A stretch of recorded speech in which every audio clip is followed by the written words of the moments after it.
Where's a state that you can explore ethereal and mysterious wind-swept vistas, listen to a world-renowned choir sing, and swim in a lake that it's virtually impossible to sink in? Well, honey, let me tell ya. Come with me. We're going to the state of Utah. You're watching Travel Tuesday USA with Adrian D. Holmes, where every week we explore one of the 50 states that make America special. Well, I kind of have to fly into Salt Lake City, and then maybe I could do that during the weekend, and I'll drive on down to the national parks in the sun. Oh wow, hello there! Adrian D. Holmes here, back at you with another exciting video. Today is Tuesday, or more specifically, Travel Tuesday, which means that it's time to explore another one of the beautiful 50 states that makes the United States amazing. Today, we're featuring the wonderful state of Utah. The state of Utah, also known by its nickname the Beehive State, was established in 1896, some 50 years after members of the Church of Jesus Christ of Latter-day Saints, also known as Mormon pioneers, migrated to the Salt Lake Valley way back in 1847. At the time, the Mormons were seeking a haven where they would be free to practice their religion safe from any persecution they experienced back east and throughout the Midwest. The Mormons had attempted to establish a state of their own as early as 1850, when church leaders proposed the state of Deseret to the U.S. government. Unfortunately, the U.S. government at the time viewed the LDS Church quite unfavorably and perceived any attempt of establishing a state as simply a prop of the greater church organization. After a generation of strife and severe miscalculations at the hands of all parties involved, the clouds of suspicion eventually subsided and relations between the Utah Territory and the greater U.S. government eventually improved. Perhaps the first true telltale beacon of hope for the region was observed at Promontory Summit some 66 miles northwest of Salt Lake City on May 10, 1869. It was on this date when one of the first cross-country railroad lines was completed, connecting the East Coast Railway system with the West Coast. This truly historic event was commemorated by the hammering of one last spike known as the Golden Spike into the final rail connector of the Transcontinental Railway. Today, tourists can visit the Golden Spike National Historic Site in Utah and see firsthand where this special event took place. Of course, Utah is known for so much more than just a railroad. In fact, the Beehive State is home to arguably one of the most diverse arrays of natural vistas of any other state within the United States. But don't take my word for it, take a look for yourself.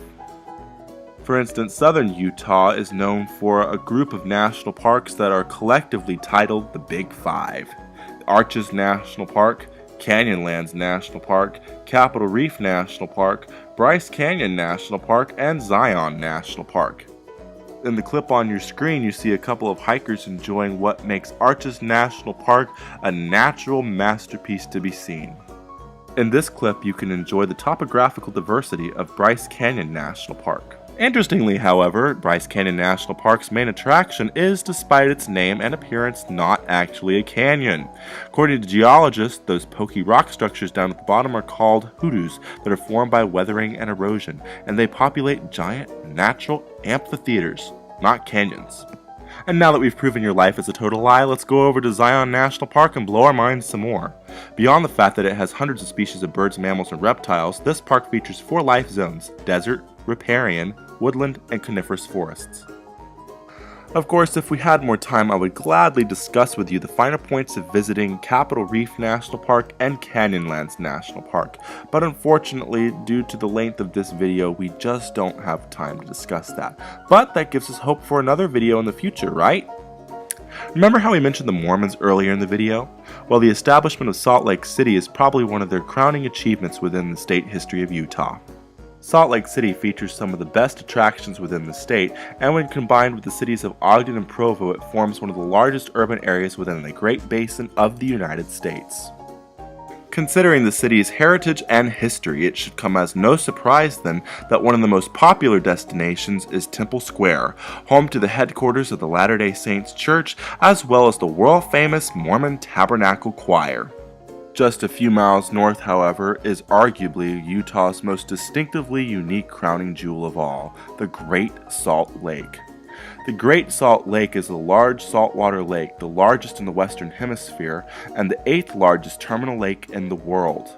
The lake possesses a rather uncanny ability to change size and shape. On average, it's about 1,700 square miles in surface area. However, some years it's been as small as 950 square miles, and in other years, such as in 1988, it was as much as 3,300 square miles. Thanks to the elevated salt levels within the water, the Great Salt Lake features a very popular activity of floating, whether in a boat or in your own skin. So in closing, no matter what you look for in that perfect vacation, I can practically guarantee that Utah has it. Whether you're looking for something that's sporty and adventurous, or something more sedate, artsy, and cultural, or if you're just looking for that perfect destination where you can meet up with friends and family and loved ones and spend some quality bonding time, I guarantee that Utah has it all. Check out the Beehive State as the destination for your next vacation. And until next time, this is Adrian D. Holmes telling you to keep on traveling and to have a wonderful day. Happy Travel Tuesday! Thanks for watching Travel Tuesday USA with Adrian D. Holmes. Be sure to like, comment, and subscribe.